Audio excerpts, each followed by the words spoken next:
नमस्कार, गोमंतकमध्ये मी काव्य तुम्हा सगळ्यांचं मनापासून स्वागत करते. इफ्फीला गोव्यामध्ये सुरुवात झालेली आहे आणि इफ्फी पाहण्यासाठी सिनेसृष्टीतले बरेचसे कलाकार गोव्यामध्ये दाखल होत असतात. तर आत्ता आपली भेट झालेली आहे चिन्मयी ताईसोबत. चिन्मयी ताईसोबत आपण गप्पा मारणार आहोत. तिचा काय अनुभव आहे तो आपण जाणून घेणार आहोत. चिन्मयी, तुझं गोमंतकमध्ये खूप खूप स्वागत. तर इफ्फीसाठी तू गोव्यामध्ये आलेली आहेस, तर तुझा काय अनुभव आहे गोव्यात येऊन इफ्फी पाहण्यामध्ये? माझ्या बाबतीत असं आहे की आतापर्यंत मी माझी फिल्म जेव्हा दाखवली गेली तेव्हाच मी फक्त फेस्टिवल्सला आलेली आहे. नुसते चित्रपट बघायला म्हणून मला कधीच येता आलेलं नाही. आणि ह्या खेपेला मी मुद्दामून वेळात वेळ काढून, कारण आता माझी मुलगी सिनेमॅटोग्राफर आहे. ओके. त्याच्यामुळे तिच्याबरोबर तिच्या दृष्टीतून वेगळ्या याने मी बघते, नजरेने बघते चित्रपटांकडे.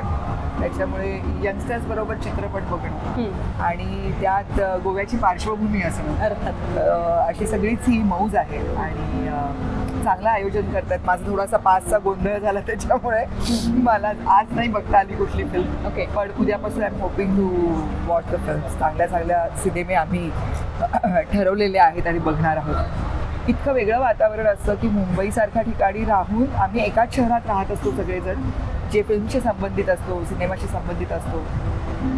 पण इतके चांगले लेखक, इतके चांगले समीक्षक हे सगळे निवांतपणे कधीच भेटू शकत नाही मुंबईमध्ये. कारण सतत एक चक्र लागलेलं असतं पायाला. तेच गोवा असं म्हटलं कीच लोक थोडेसे रिलॅक्स होतात. आणि एकाच ठिकाणी आपल्याला इतकं काहीतरी बघायला मिळणं म्हणजे खरं तर आमची धांदल उडते की काय हे निवडू का, हे निवडू का, हे निवडू. आणि अशा वेळेला वाटतं की खरंच आपल्याला असं इंद्रासारखे एक लाखभर तरी डोळे असायला पाहिजे होते की आपण काहीतरी बघू शकलो असं. पण एकूणातच नेहमीच गोव्यात येणं खूप छान वाटतं, कारण सगळेच लोक खूप गोड बोलतात आणि सगळं खाण्यापिण्याचं सुख असतंच असतं. म्हणजे आता सुद्धा मी कुठल्याही हॉटेलमध्ये उतरलेली नाही, मित्राच्या घरी उतरली आहे, तर हा जो इकडचं आगत स्वागत असतं, आदरातिथ्य असतं, ते फार मनापासून मला आवडतं. आणि त्यात सिनेमासारखा आपल्या हृदयाच्या इतका जवळचा विषय.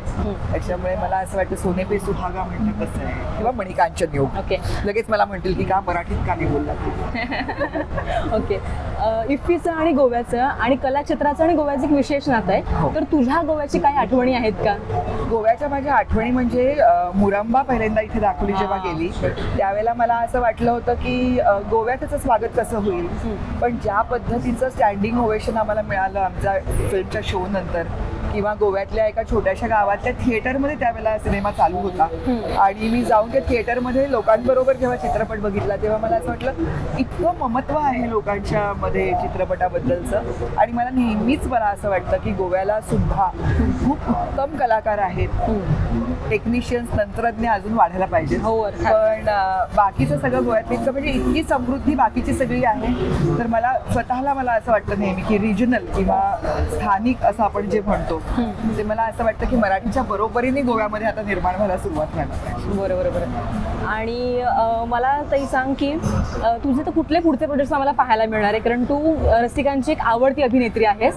पुढे आम्हाला काय पाहायला मिळणार आहे तुझ्याकडून? मला वाटतं मी रसिकांची आवडती अभिनेत्री ह्याच्यासाठी आहे की मी फार थोडं काम करत राहते. मी सारखी त्यांना दिसत नाही. त्याच्यामुळेच माझं थोडंसं असं होतं की मला एकदम प्रोजेक्ट काय जसं विचारलं तर मला 6-7 सांगता येत नाही. दरवेळेला माझी एकच कुठेतरी गोष्ट असते की मी करत असते. मी आत्ताच क्रांती रेडकरची एक फिल्म केली, रेनबो नावाची फिल्म आहे, जी आम्ही लंडनमध्ये त्याचं चित्रीकरण झालं. ती मला वाटतंय आता दिवाळीच्या सुमारास मला तो चित्रपट बघायला मिळेल.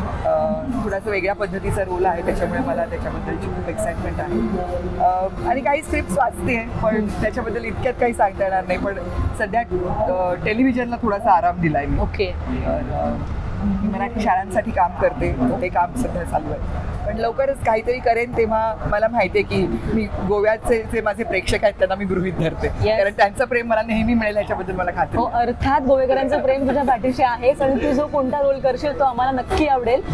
भविष्यासाठी तुला खूप खूप शुभेच्छा. आमच्याशी इतक्या कमी वेळामध्ये धावती भेट झाली आपली आणि तू गप्पा मारल्याबद्दल खूप खूप धन्यवाद. मला आणखीन एक सांगायचं आहे, सुमितची फिल्म ह्या फेस्टिवलमध्ये आहे. ओके. तर सुमितची एकदा काय झालं ही फिल्म इथे आहे. 25 तारखेला दुपारी त्याचा शो आहे. तर गोव्यातल्या लोकांनी जसं मला प्रेम दिलंय तसं त्यालाही द्यावं. आणि तो चित्रपट बघायला तुम्ही आला तर माझी तुमच्याशी भेट होईल. नक्कीच. Thank you so much.